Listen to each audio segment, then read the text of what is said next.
जय हिंद दोस्तों, स्वागत है आप सभी का हमारे YouTube चैनल धावक फिजिकल एकेडमी में। आज हम इस वीडियो में मैथ का जो प्रैक्टिस सेट दूसरा जो दिया गया था टेलीग्राम चैनल पर, उस सेट का फुल सॉल्यूशन वीडियो लेकर आया हूं। तो कृपया करके इस वीडियो का अंत तक जरूर देखें। और हाँ, कल के वीडियो में हम जो है किसी भी प्रश्न को बनाने के लिए कोई टाइम नहीं दिए थे, तो आज हम जो है हर क्वेश्चन को बनाने के लिए 30 से 45 सेकेंड का टाइम देंगे, ताकि आप लोग जो है अपने तरफ से भी बना पाए। तो चलिए पहला क्वेश्चन इसका देखते हैं। तो पहला क्वेश्चन था कि किस ब्याज दर पर कोई धनराशि 8/1/3 वर्ष में साधारण ब्याज पर दोगुना हो जाएगी। चलिए ये क्वेश्चन जो है आप लोग अपने तरफ से बनाइए, और आप लोग का टाइम जो है अब शुरू होता है। अब चलिए बनाइए।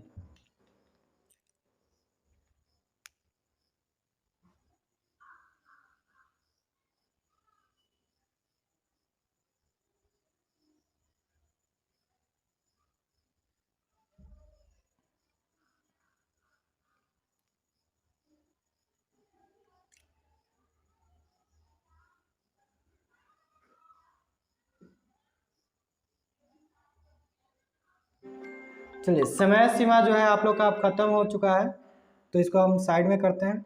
अब हम बनाना शुरू करते हैं। देखिए इसमें क्या है कि कोई भी धनराशि जो है वो दिया गया है, और जो भी धनराशि दिया गया है वो 8/1/3 वर्ष में क्या हो जा रही है, अपने स्वयं का दोगुना हो जा रही है। तो उसमें हमको दर निकालना है कि किस ब्याज दर पर दिया गया है।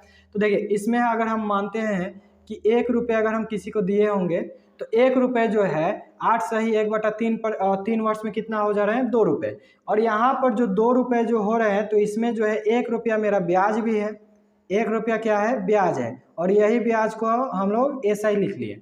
और यहाँ पर P बराबर कितना हो जाएगा, 1, यानी मूलधन जो होगा मेरा 1 रुपये होगा, और SI कितना होगा, 1। और यहाँ पर दर जो है, यहाँ पर टाइम जो है वो दिया गया हैगा 8/1/3 वर्ष, यानी 8/1/3 कितना हो जाएगा, 25/3 वर्ष। तो 25/3 वर्ष हो गया। तो यहाँ पर हम लोग को क्या आ गया हैगा, P का मान जो है वो 1 है, SI का मान जो है वो भी 1, और यहाँ पर T का मान कितना है, 25/3 वर्ष, 25/3 वर्ष। चलिए अब यहाँ पर हमको निकालना है रेट। तो रेट निकालने के लिए SI का हम लोग फॉर्मूला लगाते हैं कि SI बराबर क्या होता है, P गुने R गुने T बट्टा का 100। तो SI कितना है, 1 बराबर P कितना होगा, 1, और दर कितना हैगा, यही हमको फाइंड करना है। तो दर हम फाइंड करना है, तो दर को हम R ही लिख लेते हैं, और T हमको दिया गया है 25, और बट्टा का 3 जो है ये नीचे आ जाएगा। तो 100 अब गुना है तो गुना में।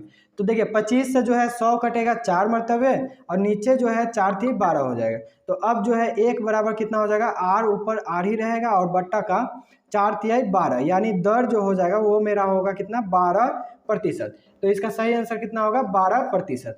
तो ऑप्शन नंबर बी में जो है 12% दिया गया है, तो सही आंसर होगा 12%। चलिए अगला क्वेश्चन देखते हैं। चलिए इस क्वेश्चन को देखते हैं।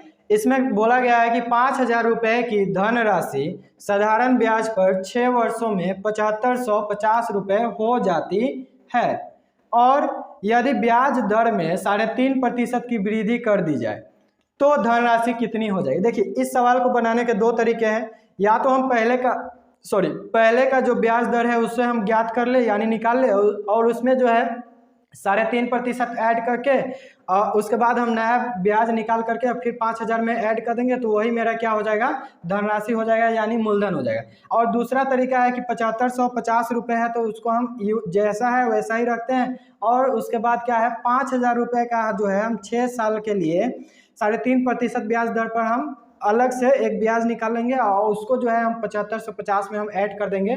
तो जो भी धनराशि बनेगी वही मेरी क्या होगी, ओरिजिनल धनराशि होगी। तो चलिए ये क्वेश्चन जो है पहले आप लोग बनाइए। आप लोग को बनाने के लिए जो है 30 सेकेंड का समय दिया जाता है। अब चलिए बनाइए।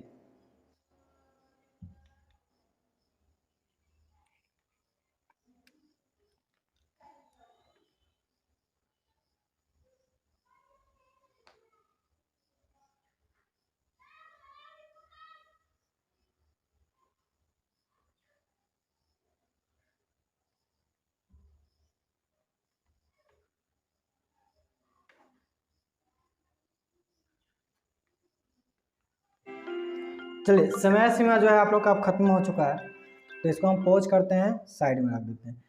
चलिए इसको अब बनाना शुरू करते हैं। देखिए इसमें बोला गया है कि 5,000 रुपये है, तो P का मान कितना हो जाएगा 5,000, और यहाँ समय जो दिया गया है यानी T जो दिया गया है वो कितना 6 साल। और देखिए इसमें जो है हम दर पहले वाला निकाल के भी बना सकते हैं, लेकिन हम यहाँ पर पहले वाला निकालेंगे नहीं, क्योंकि निकालेंगे तो थोड़ा और लंबा चल जाएगा।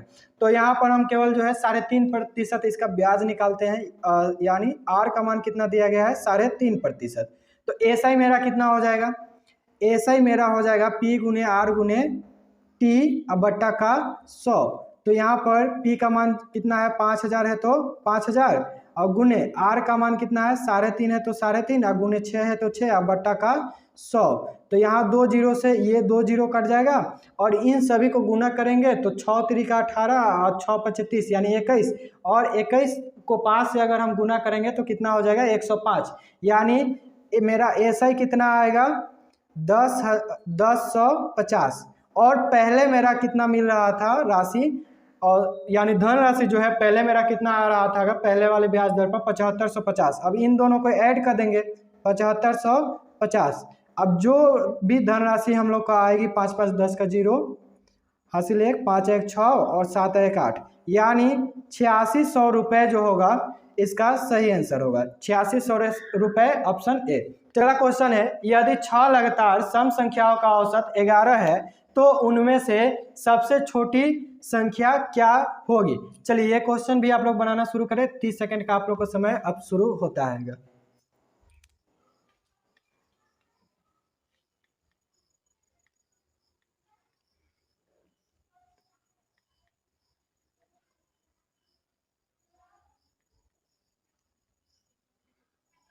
चलिए कुछ लोग का आंसर जो है आना शुरू हो चुका है, अभी भी 7 सेकंड है।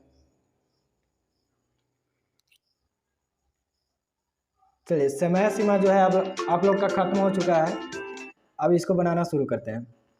चलिए इसको अब बनाना शुरू करते हैं। देखिए इस सवाल में कहा गया है कि 6 सम संख्याओं का औसत हम कितना दिया गया है 11, तो उनमें सबसे छोटी संख्या बताना है।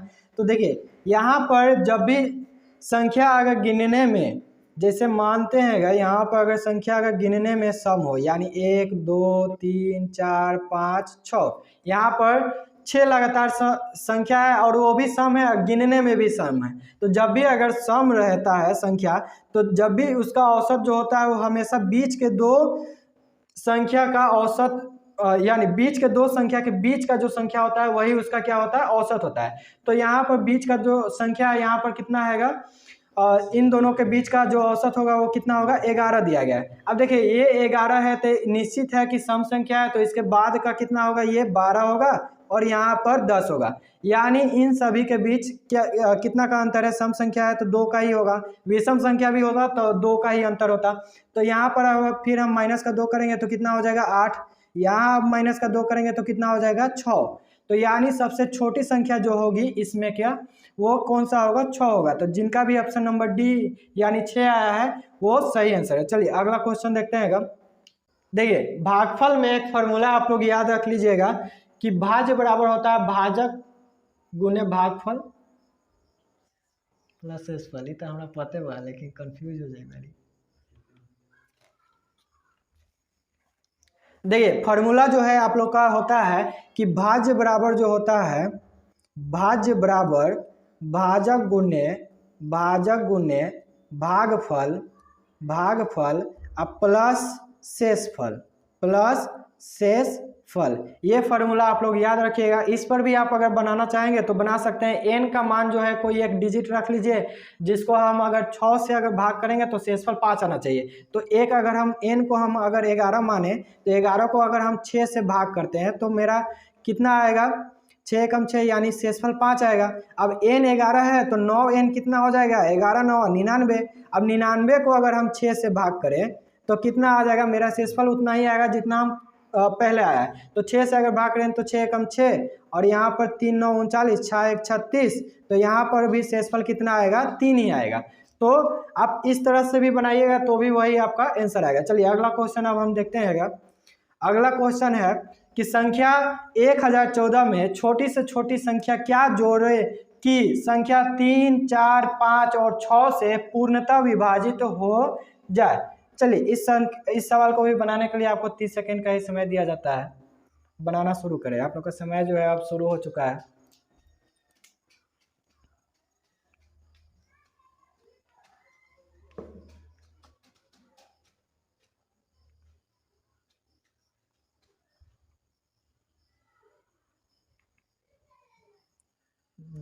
गंगा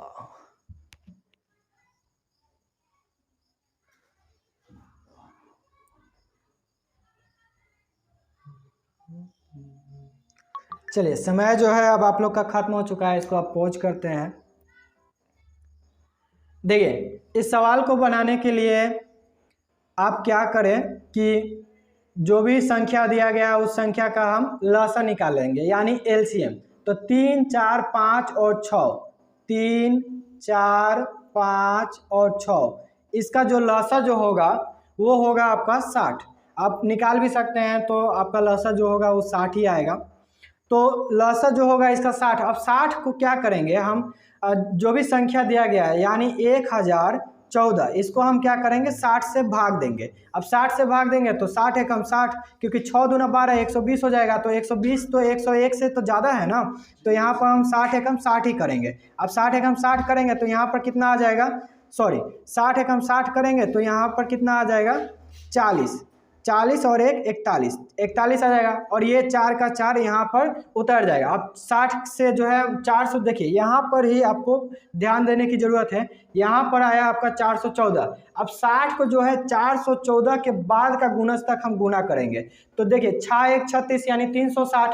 तो 360 जो है 414 से छोटा है, तो हम यहाँ पर उसको नहीं लेंगे, क्योंकि यहाँ पर हमको पूछा गया है कि छोटी से छोटी संख्या को हमको जोड़ना है, ना कि घटाना है। अगर घटाना रहता तो इसको हम करीब तक जाते हैं, और यहाँ पर जोड़ना है तो इससे हम ज़्यादा तक जाएंगे। तो 6 1 36 यानी 360। तो 6 1 36 नहीं, 6 7 42 यानी 7 मरतबे इसका कितना आएगा 420। अब यहाँ पर देखिए 6 यानी 414 में से 420 अगर घटेगा तो माइनस का 6 हुआ। तो यही 6 को अगर हम जोड़ेंगे इसमें तो यह क्या हो जाएगी, इन चारों संख्या से पूर्णतः कट जाएगी। तो इसका सही आंसर क्या होगा, ऑप्शन नंबर बी 6। चलिए अगला क्वेश्चन देखते हैं। अगला क्वेश्चन है, यदि 99 87 693 गुने 64 32 गुने 76 95 को 10 से भाग दिया जाए तो शेषफल कितना बचेगा। देखिए इसमें आपको बड़ा कोई ज़्यादा दिमाग लगाने की जरूरत नहीं है कि इतना बड़ा गुना दिया गया है तो हम गुना करेंगे फिर 10 से भाग करेंगे, ऐसा नहीं करना है। देखिए इसमें आप जो है केवल यूनिट डिजिट को गुना करें। यूनिट डिजिट यानी इसका 5, ये 2 हो गया, ये 3 हो गया। तो हम गुना करेंगे 3 गुने 2 गुने 5, कितना आएगा 5 गुना 10, 10 3 30। अगर हम 30 को अगर हम 10 से भाग देंगे तो क्या यहाँ पर कोई शेषफल बचा, नहीं बचा, केवल भागफल आ रहा है। तो शेषफल नहीं बचा तो यानी 0। तो इसका आंसर क्या हो जाएगा, ऑप्शन नंबर बी 0। चलिए अगला क्वेश्चन आप लोग बनाइए। अगला क्वेश्चन जो है बोर्ड मास का है, और बोर्ड मास में भी यह जो है भी बोर्ड मास का है। बोर्ड मास में भी ये कौन सा है, भी बोर्ड मास, भी बोर्ड मास यानी वेनिकुलर बार यहाँ पर दिया गया है, वेनिकुलर बार बोर्ड मास। चलिए इसको बनाना आप लोग शुरू करिए, 30 सेकंड का आपको समय दिया जाता है, आप शुरू होता है।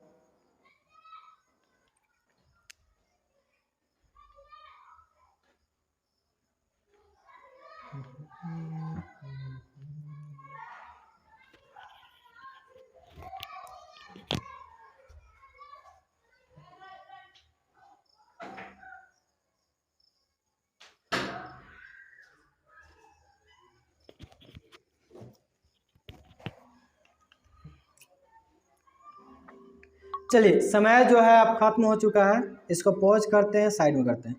देखिए भी बोर्ड मास में क्या करेंगे, सबसे पहले जिसके ऊपर वेनिकुलर रहता है उसको हम सॉल्व करते हैं। और यहाँ पर देखिए जो भी 6 को 8 में से माइनस कर रहे होंगे और यहाँ पर 2 + 3 कर रहे होंगे तो वो सरासर गलत है।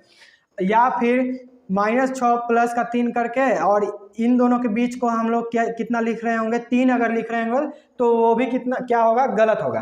क्योंकि वेनिकुलर में जो भी संख्या रहता है उससे पहले जो दिया जाता है उससे हमको कोई मतलब नहीं रहता है।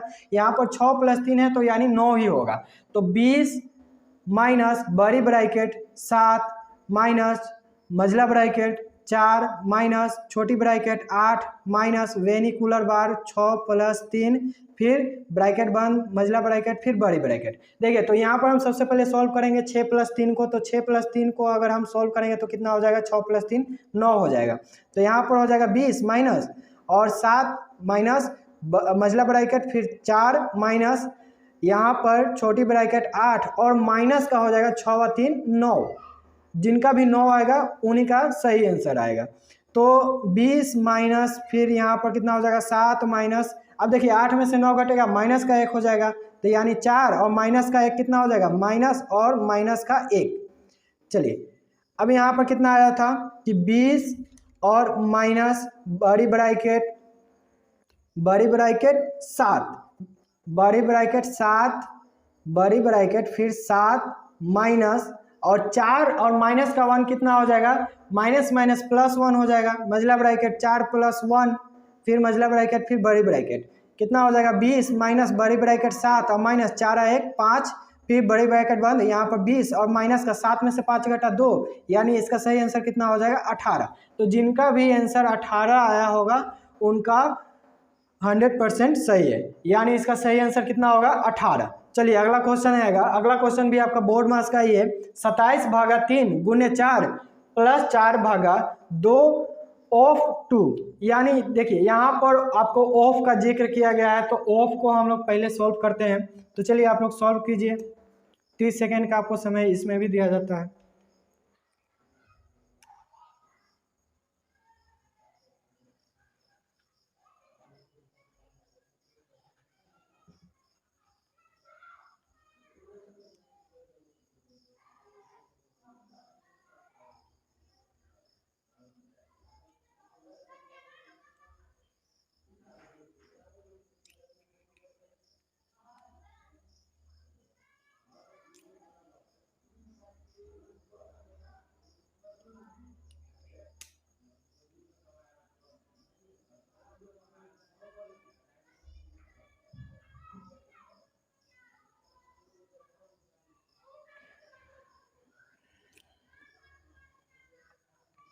चलिए आप लोग का बन ही चुका होगा, इसको पॉज करते हैं, पॉज करके इसको साइड में कर देते हैं। चलिए अब जो है यहाँ पर सवाल जो है ये दिया गया है कि 27/3 यानी 27/3 गुने 4 प्लस 4/2 ऑफ फिर यहाँ पर 2। देखिए बोर्ड मास में हम सबसे पहले बोर्ड मास में भाग से पहले जो है हम ऑफ को सॉल्व करते हैं, तो 2 ऑफ 2 यानी गुना में बदलेगा, और गुना में बदलेंगे तो यानी 2 गुने 2 कितना हो जाएगा 4 हो जाएगा। तो 27/3 गुने 4 प्लस 4/, अब देखिए 2 ऑफ को जब हम बदलेंगे तो किस में बदलेंगे, गुना में, तो 2 गुना का 2 हो जाएगा, तो 2 दूना कितना हो जाएगा 4। अब यहाँ पर 27 को हम 3 से भाग देंगे, क्योंकि ऑफ के बाद क्या होता है, भाग ही होता है, तो 27 को हम 3 से भाग देंगे तो कितना आ जाएगा 9, गुना है तो गुना 4, फिर 4 को हम 4 से भाग देंगे तो कितना हो जाएगा 1, तो अब 9 चौका 36 और प्लस का 1 कितना हो जाएगा 37। तो जिनका भी आंसर 37 आ रहा है उनका सही आ रहा है, तो ऑप्शन नंबर बी इसका सही आंसर है। चलिए अगला क्वेश्चन देखते हैं, यह भी आपका बोर्ड मास का ही है, तो बोर्ड मास में इसको भी आप लोग बना भी सकते हैं। देखिए अगला क्वेश्चन है कि 45 छात्रों की कक्षा में कक्षा की औसत आयु कितना दिया गया है, 18 वर्ष। यदि 35 छात्रों की औसत आयु 15 वर्ष है तो शेष 10 छात्रों की औसत आयु कितनी होगी। चलिए इसको भी आप लोग बना सकते हैं, 30 सेकंड का समय दिया जाता है आप लोग को बनाने के लिए। चलिए आप लोग का समय अब शुरू हो चुका है, जल्दी से बनाना शुरू करें।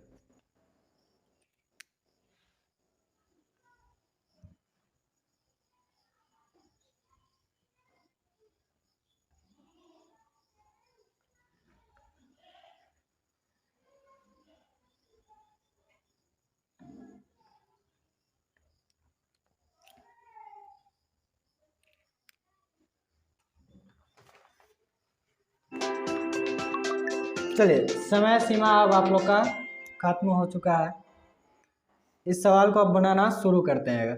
देखिए यहाँ पर 45 छात्रों का औसत आयु दिया गया है। देखिए इसको बनाने का दो तरीका है, एक बेसिक है। बेसिक में क्या करते हैं कि कुल छात्र का जितना औसत दिया गया है उसको हम गुना कर लेते हैं, और बाकी जो छात्र का दिया गया है उसको हम गुना करके निकाल लेते हैं। अब और जो भी औसत दोनों को घटाएंगे, घटाने के बाद हम 10 छात्रों का औसत पूछा गया है तो 10 से हम भाग दे देंगे तो मेरा क्या आ जाएगा, औसत आ जाएगा। और एक है इसका शॉर्ट तरीका। तो पहले हम जो बेसिक है उसको बना लेते हैं। देखिए बेसिक में क्या करेंगे कि 45 छात्र रहेगा, इनका औसत आयु कितना है 18, तो 45 गुने हम 18 कर देंगे। अब 18 × 90 का 0 हासिल 9, 18 × 72 और 9 कितना हो जाएगा 81। अब यहाँ पर 35 छात्र, अब 35 छात्र का दिया गया है कि 35 छात्रों का औसत आयु कितना है 15 वर्ष है। तो इनको अब गुना करेंगे तो 15 को 35 से जब गुना करेंगे तो 50, 25 का 0 हासिल 2, 5 × 15, 5 × 20, 2 × 22 का 2 हासिल 2 और 3 × 3 = 2 5, यानी 525। अब इसको हम घटा लेंगे। अब घटाएंगे तो जो भी मेरा आएगा उसको हम 10 से भाग दे देंगे तो वो भी मेरा क्या हो जाएगा, औसत हो जाएगा। तो इसको घटाते हैं तो कितना आ जाएगा, 810 में से 525 घटाएंगे, 10 में से 5 घटा तो 5, और यहाँ 10 में से 2 घटा तो 8, और 7 में से 5 घटा तो 2, और ये जो होगा 10 छात्रों का औसत का 10 छात्रों का जो भी आयु होगा उनका योग होगा कितना, 285 वर्ष। अब औसत पूछा गया है तो औसत को क्या करेंगे, 10 छात्र का है तो हम 10 से भाग दे देंगे, तो 10 से भाग देंगे तो क्या हो जाएगा, अंतिम का एक संख्या छोड़कर हम दशमलव लगाएंगे, क्योंकि बट्टा में एक 0 है तो एक संख्या छोड़कर हम दशमलव लगाएंगे, तो यही इसका क्या हो जाएगा, आंसर हो जाएगा 28.5 वर्ष, यानी ऑप्शन नंबर ए।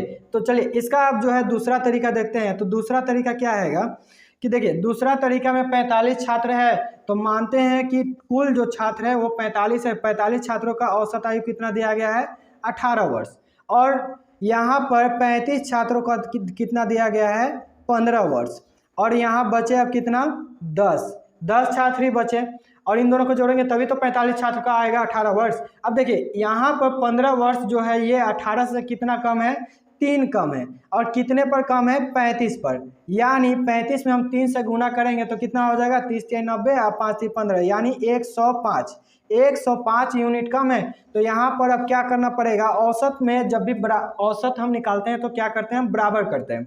तो यहाँ जब माइनस का 105 आया है तो यहाँ हम कितना करेंगे, प्लस का 105, और कितने पर करेंगे, 10 छात्रों पर करेंगे तो कितना हो जाएगा, 10.5, और ये किस में आएगा, प्लस में आएगा, और ये किस में जुड़ेगा, 18 में। तो 18 में हम 10.5 करेंगे तो कितना मेरा आंसर आ जाएगा, ये आएगा 28.5, और यही क्या होगा, 10 छात्रों का औसत आयु होगा। चलिए अब अगला क्वेश्चन हम देखते हैं। अगला क्वेश्चन दिया गया है कि जब पूर्णांक n को 6 से विभाजित किया जाता है तो शेषफल कितना आता है, 5 प्राप्त होता है। यदि 9n को 6 से विभाजित किया जाता है तब शेषफल कितना प्राप्त होगा। ये भी सवाल जो है काफ़ी आसान है। आप लोग को इस सवाल को भी बनाने के लिए 30 सेकंड का समय दिया जाता है। चलिए आप लोग का समय जो है अब शुरू होता है बनाना, आप लोग जल्दी से जल्दी शुरू करें।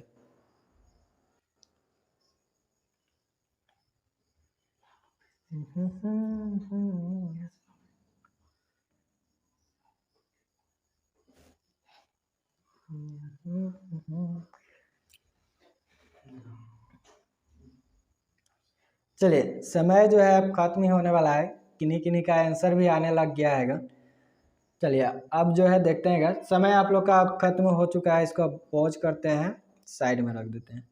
देखिए यहाँ पर दिया गया था कि कोई एक n संख्या है उसे हम 6 से भाग करते हैं तो कितना आता है, शेषफल 5 प्राप्त होता है। देखिए जब भी इस टाइप का सवाल आता है तो जो भी हम लोग का शेषफल प्राप्त होता है उसको हम क्या करते हैं, अगर संख्या कोई n है और n का कोई गुणज होता है तो उससे हम गुना कर देते हैं, और उसको गुना करने के बाद जो जिस संख्या से कहता है भाग करने के लिए उसी संख्या से हम भाग देते हैं, और जो भी शेषफल प्राप्त होगा वो संख्या का सही आंसर होगा। जैसे यहाँ पर देखिए शेषफल कितना प्राप्त हुआ, 5, और इसको गुना कर देंगे किससे, 9 से गुना कर देंगे तो 9 × 5 = 45, यानी अब 45 को जो है अब हम 6 से भाग करेंगे तो शेषफल कितना आ जाएगा, 6 × 7 = 42, यानी शेषफल कितना आएगा, 3। तो 3 इसका क्या हो जाएगा, सही आंसर हो जाएगा।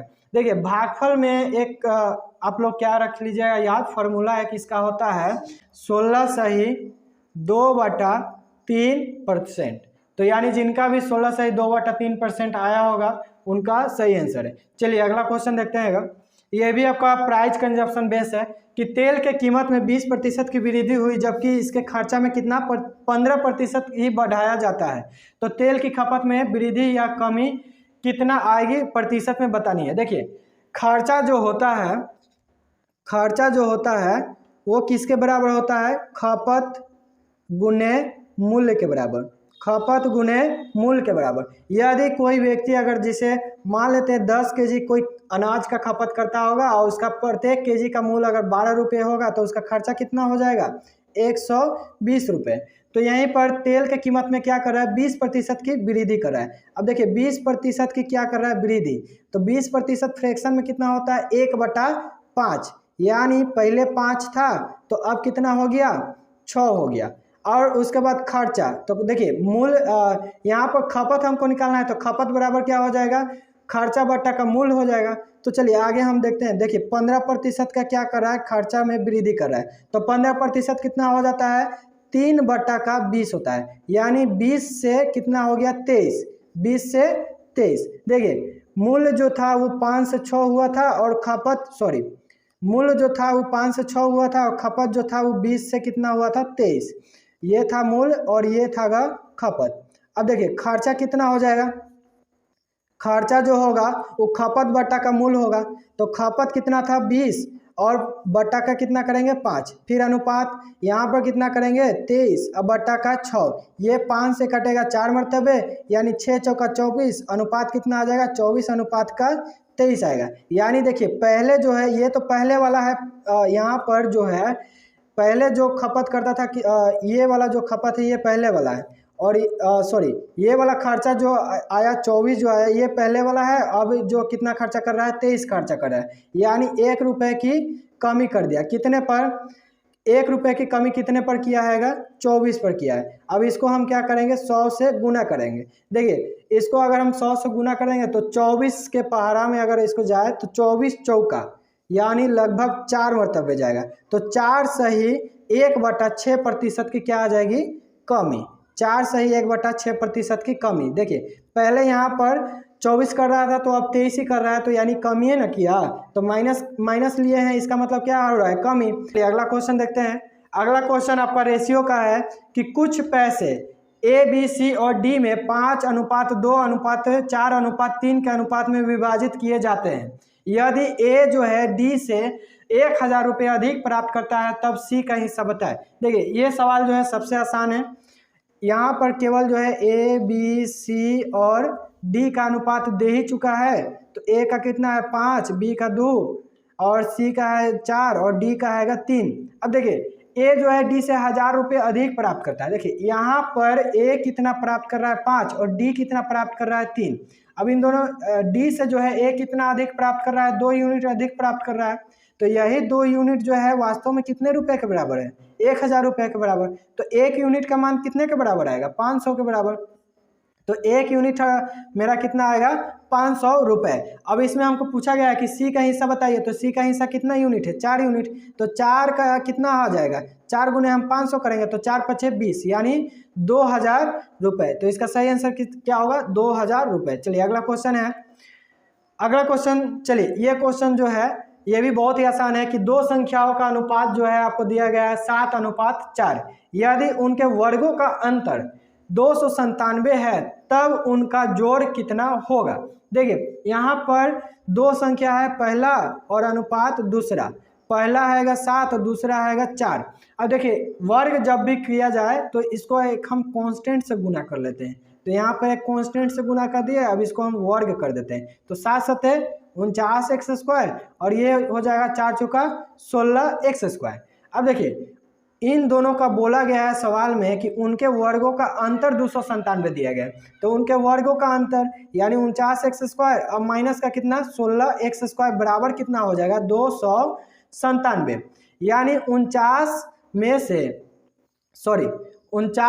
से देखिए 49x² और माइनस का कितना आया था 16x² बराबर कितना 297। अब 49 में से हम 16 को घटाएंगे तो 10 घटेगा तो 39 और 6 घटेगा तो 33, यानी 33x² बराबर कितना आ जाएगा 297। 11 से ये कटेगा 3 मरतबे और 11 से कटेगा ये 27 मरतबे और 3 से ये कट जाएगा 9 मरतबे, यानी x का मान x² का मान आया 9, तो x का मान कितना आ जाएगा, रूट का 9 होगा तो रूट का 9 यानी 9 का वर्गमूल कितना हो जाएगा 3। और इसमें पूछा क्या गया है कि तब उनका जोड़ कितना होगा। देखिए यहाँ पर जो है 7 और 4 इन दोनों का योग कितना आएगा, 7 और 4 x लेंगे, यहाँ पर 7x है और 4x है, 7x और प्लस का 4x यानी कितना x है 7 4 11x, यानी इन दोनों का योग कितना है 11x, तो हमको 11x का मान बताना है। तो 11x x का मान कितना आया, x का मान आया 3, तो 11 तिया 33, यानी 33 जो होगा इसका सही आंसर होगा, ऑप्शन नंबर बी। चलिए इस सवाल को अब बनाना शुरू करते हैं। देखिए इसमें क्या है कि यहाँ पर दिया गया है 8 माइनस बड़ी ब्रैकेट 88 भागा 2 ऑफ 11 माइनस फिर छोटी ब्रैकेट 22 फिर माइनस 72 और भागा का 4 और फिर ब्रैकेट बंद और यहाँ पर बड़ी ब्रैकेट। देखिए तो इसमें हम क्या करेंगे, ब्रैकेट के अंदर वाला को पहले सॉल्व करते हैं। तो ब्रैकेट के अंदर वाला को सॉल्व करेंगे और ब्रैकेट के अंदर जो छोटी ब्रैकेट है उसके अंदर को सॉल्व करेंगे, तो यहाँ पर भाग में आएगा। तो सबसे पहले यहाँ कितना है 8 है तो 8 माइनस कितना हो जाएगा 88 और फिर भाग है तो भाग। अब देखिए ऑफ है तो ऑफ किस में बदलेगा, गुना में, तो 11 दूना 22 और फिर माइनस यहाँ पर कितना हो जाएगा ब्रैकेट 22 और माइनस 72 को हम 4 से अगर भाग करें तो कितना हो जाएगा 4 एकम 4 और 4 अठे 32 यानी 18 चौका 72 ब्रैकेट बंद। अब यहाँ पर है 8 माइनस कितना हो जाएगा 88 को 22 से भाग करेंगे तो कितना हो जाएगा 4 और माइनस का 22 में से 18 को घटाएंगे तो ये भी कितना हो जाएगा 4, यानी 4 से 4 कट के 0 हो जाएगा और 8 में से अगर 0 घटाएंगे तो कितना बचेगा 8 ही बचेगा। तो जिनका भी आंसर 8 आ रहा होगा वो बिल्कुल सही है। चलिए अगला क्वेश्चन देखते हैं। अगला क्वेश्चन जो है आपका प्राइस और कंजप्शन बेस है। इसमें बोला गया है कि यदि पेट्रोल की कीमत में 20% की वृद्धि हो जाती है तो एक कार मालिक को अपनी खपत में कितने प्रतिशत की कटौती करनी होगी ताकि उसका खर्चा पूर्ववत रहे, यानी जितना वो पहले खर्चा कर रहा था उतना ही रहे। भले अभी जो है उसका दाम जो है यानी कीमत जो है वो बढ़ चुका है, लेकिन अगर वो पहले अगर 100 रुपया खर्चा कर रहा था तो अभी भी कितना करेगा 100 रुपया ही करेगा। लेकिन पहले अगर 100 रुपया में 1 लीटर अगर आता होगा तो अभी निश्चित सी है अगर 20% बढ़ गया है तो 100 रुपया में थोड़ा कम आएगा, अगर उसका मूल्य अगर 20% बढ़ गया है। तो देखिए इसको बनाने के 2 तरीके हैं, एक तो आप इसको 100 मान लीजिए, तो 100 मानिएगा तो कितना हो जाएगा 100 और 100 का 20% का हम क्या कर देंगे वृद्धि कर देंगे, तो 20% क्या हो जाएगा 100 का 20 ही होता है, तो यहाँ पर कितना हो जाएगा 120। देखिए पहले दाम था 100 और हो कितना गया 120, लेकिन जो है खर्चा को जो है ये जितना था पहले उतना ही रखना चाहता है, तो इसके खपत में क्या करेगा अपना कटौती करना चाहता है। तो यानी 20 का कटौती करना चाहता है किस पर, सॉरी इसमें 20 का कटौती करना चाहता है किस पर 120 पर, तो 20 का कटौती करना चाह रहा है किस पर 120 पर, और गुना कर देंगे किससे 100 से ताकि परसेंटेज में आ जाए। 20 से 120 कटेगा कितना मरतबे 6 मरतबे, यानी 1/6 जो हो जाएगा आपका कितना हो जाएगा। आशा करता हूं कि आज का सेशन काफ़ी अच्छा लगा होगा आप लोग को। यदि अच्छा लगा होगा तो चैनल को सब्सक्राइब करें और वीडियो को लाइक और शेयर जरूर करें। धन्यवाद।